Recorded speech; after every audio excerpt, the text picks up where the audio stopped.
नमः संस्कृताय दोस्तों, यूट्यूब पर आप सबका स्वागत है। कैसे हैं दोस्तों आप लोग?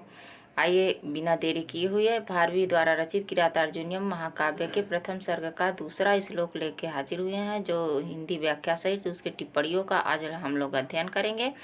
जो हमारे यूपी टीजीटी संस्कृत एग्जाम के लिए और झारखंड एग्जाम के लिए सभी प्रतियोगी परीक्षाओं के लिए अति महत्वपूर्ण है दोस्तों।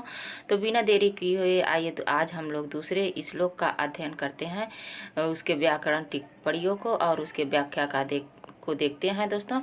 आज का मोटिवेशन कोट है, कभी भी हौसला मत खोना ए मुसाफिर चलने वाले।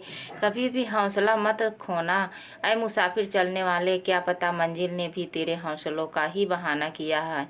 जी हाँ, मंजिल ने तेरे हौसलों का ही बहाना किया हो, ये किसी को पता नहीं है। आप मेहनत करते रहिए, पता नहीं किस मोड़ पे आप लक्ष्य होके अपने आप को उजागर कर सकते हैं। जैसे सूरज डूबा रहता है लेकिन रहता है, और जब बदली हटती है तो अपने आप को सारी दुनिया को उजागर कर देता है।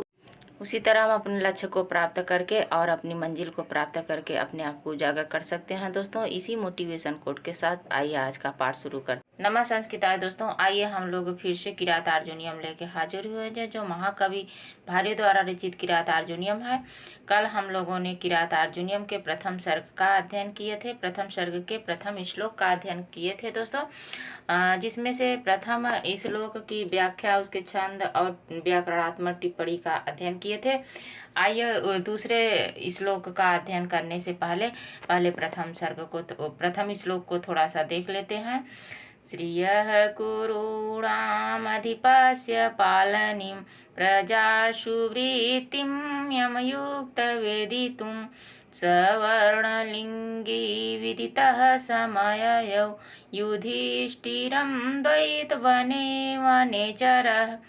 और दूसरा श्लोक है, कृत प्रणामस्य महीं भुजे जीतां सपत्नेन निवेदयिष्यत न बिभ्यथे तस्य मनो न हि प्रियं प्रवक्तुमिच्छन्ति निशाहितशिरा।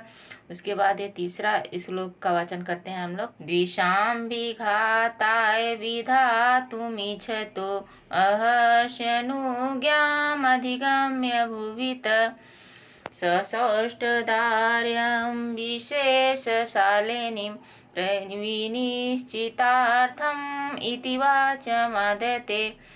तो आज हम लोग चाहिए दोस्तों देखते हैं दूसरे श्लोक को, जो वनेचर के द्वारा कहा गया है और राजा युधिष्ठिर को प्रणाम करके और जो है उनसे आज्ञा प्राप्त करके वह कहने के लिए जो है अपनी भूमिका बना रहा है। द्वैत वन में राजा युधिष्ठिर के पास लौट आया है और वो अपने वचन को कहने के लिए वह अपनी भूमिका बना रहा है। तो ये दूसरा श्लोक है क्या, कृता प्रणाम से मही भुजे जीताम, यहाँ पे गलत हो गया, जीताम सपत्ने निवेदयिष्यत न बिभ्यते तस्य मनो न हि प्रियम प्रवक्तुमिच्छति निशा हितैषिणा। प्रवक्तुमिच्छति निशा हितैषिणा एक बार अन्वय देख लेते हैं, फिर इसके अर्थ को पढ़ते हैं दोस्तों। अर्थ का अध्ययन करते हैं, पहले इसके अन्वय को देख लेते हैं। अन्वय में क्या है, कृता प्रणाम से, प्रणाम कर लिया हो जिसने। अन्वय के अनुसार पे आप लोगों को हम इसके शब्दार्थ को बता रहे हैं। प्रणाम कर लिया हो सपत्नेन यानी शत्रुओं के द्वारा, जीताम में से जीती गई, महीम में पृथ्वी को, मही भुजे में राजा युधिष्ठिर से, निवेदयिष्यता में निवेदन करने के लिए, तस्य मतलब उसका, मना मतलब मन, विभ्यते न विभ्यथे मतलब नहीं विचलित हुआ, क्योंकि ही मतलब क्योंकि, हितैषिणा हितैषी लोग, मृषा यानी असत्य और प्रिय वचन नहीं बोलना चाहते। क्या, हितैषी लोग असत्य और प्रिय वचन नहीं बोलना चाहते। यहाँ देखिए इस श्लोक में कृत से मतलब प्रणाम कर लिया हो, जो प्रणाम कर चुका हो, किसे, महिम मतलब पृथ्वी को, कृतस्य प्रणाम से, कृतस्य प्रणाम यानी कर लिया हो, कृतस्य का अर्थ होता है कि प्रणाम कर चुका हो, यानी प्रणाम किया गया, प्रणाम यानी प्रणाम जिसे क्या, कृतस्य का क्या अर्थ होगा दोस्तों, कृतस्य का अर्थ होगा कि प्रणाम कर लिया हो जिसे, किसे, सपत्नेन यानी शत्रुओं के द्वारा, जीती गई हो पृथ्वी को, वो मही भुजे यानी राजा युधिष्ठिर से, निवेद्यता निवेदन करके, तस्य मतलब उसका मन, तस्य मनो है यानी उसका मन, यानी ये तस्य शब्द किसके लिए आया है, वनेचर के लिए। तस्य मन न विभ्यते, विचलित नहीं हुआ, क्यों न ही, क्योंकि प्रिय मनीषा यानी प्रिय और असत्य, हितैषी लोग जो होते हैं प्रिय और असत्य वचन नहीं बोलना चाहते। तो इसमें जो है कह रहे हैं कि जो महाराजा युधिष्ठिर को प्रणाम कर लेने के लिए बाद ऐसे देख लीजिए एक बार, महाराजा यानी ये है ना महाराजा युधिष्ठिर के लिए महिभुजम आया है। महाराजा युधिष्ठिर को प्रणाम कर लेने वाले उस दुर्योधन के द्वारा जीती गई, यानी दुर्योधन तो ये सब पत्नी दुर्योधन के लिए आया है, शत्रुओं के द्वारा जीती गई पृथ्वी के वृत्तांत को महाराजा युधिष्ठिर से निवेदन करने के उद्यम उस किरात का मन दुखी नहीं हुआ। क्यों दुखी नहीं हुआ, इसलिए कि क्योंकि हित अभिलाषी यानी हितैषिणा, हित की इच्छा करने वाले लोग मिथ्या यानी झूठ, मृषा मतलब असत्य और प्रिय वचन नहीं बोलना चाहते। क्या प्रिय वचन नहीं बोलना चाहते, ऐसा वचन नहीं बोलना चाहते दोस्तों कि जो वचन असत्य हो और प्रिय हो, ऐसा प्रिय वचन नहीं बोलना चाहते। और जो लोग आपकी हित चाहते हैं वो ऐसा वचन बोलते भी नहीं, क्या वो ऐसा वचन बोलते भी नहीं, क्योंकि कहा गया है कि ऐसा वचन नहीं बोलना चाहिए जो अप्रिय हो, जो प्रिय लगे, सुनने में तो प्रिय लगे लेकिन वो क्या हो, असत्य हो। असत्य और प्रिय वचन कभी नहीं बोलना चाहिए, और कभी नहीं बोलते कौन, जो लोग आपकी हित चाहते हैं। तो महाराजा युधिष्ठिर को प्रणाम कर लिया है, जो शत्रुओं द्वारा जीती गई पृथ्वी है, उसके जो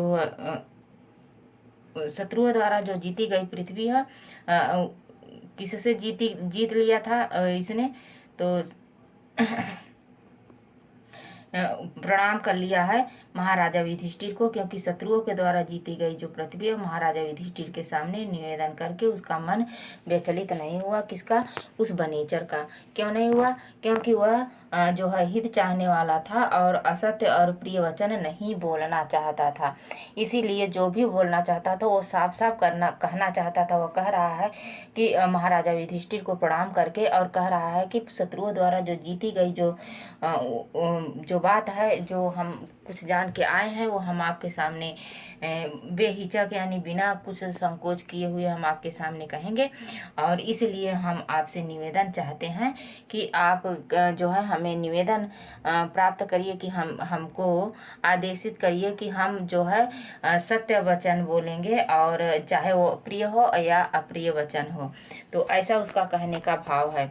तो आइए दोस्तों हम लोग इसके जो है यहाँ पे शब्दार्थ को देख लेते हैं। ये देखिए, कृत प्रणाम से किया गया प्रणाम, जिसके द्वारा सपत्नेन यानी शत्रुओं के द्वारा जीती गई पृथ्वी को महिभुज राजा युधिष्ठिर के लिए कहा गया है। और निवेद्य निवेदन करने के लिए तत्पर हुआ, जो सत्यमेव यानी उसका मन न विभते, तस्यमेव, यहाँ पे सत्यमेव लिखा गया है, यहाँ पे तस्यैव मन होगा, तस्यैव मन हो गया, तो उसका मन न विभते, विचलित नहीं हुआ। हितैषिणा में हित कांक्षा व्यक्ति, और मृषा मतलब मृषा जो असत्य शब्द के लिए कहा गया। प्रवक्तुम प्रियम, प्रवक्तुम यानी प्रिय वचन बोलने को न इच्छति नहीं चाहता था। क्या वह वनेचर प्रिय वचन नहीं बोलना चाहता था, इसलिए जो भी कर रहा, जो निवेदन करने के लिए वह तत्पर हुआ, किसके, महाराजा युधिष्ठिर के सामने शत्रुओं के द्वारा जीती गई पृथ्वी के बारे में बताने के लिए।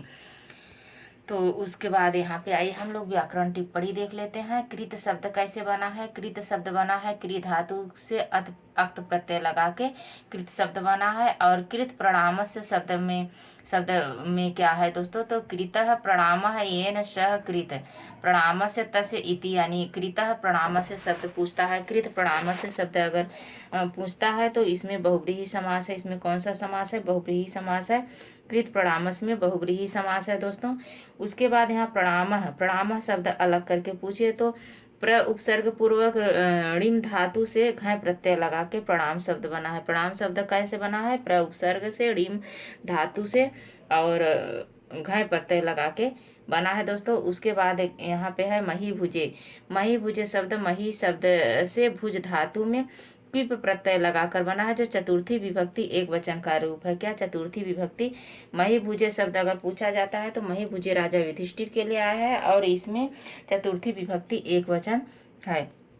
निवेदयिष्यत में नी उपसर्ग पूर्वक विद धातु से ऋच प्रत्यय लिट लकार षष्ठी विभक्ति एक वचन यानी षष्ठी एक वचन का रूप है। क्या?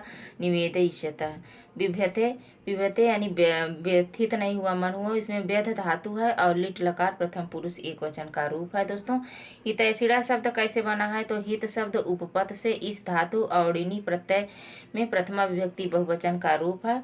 मृषा शब्द अव्यय पद है। मृषा शब्द कैसा है? मृषा शब्द अव्यय है जो असत्य, जिसका अर्थ होता है असत्य। प्रयुक्तम प्र उपसर्ग पूर्वक विच धातु और तुमुन प्रत्यय से बना है।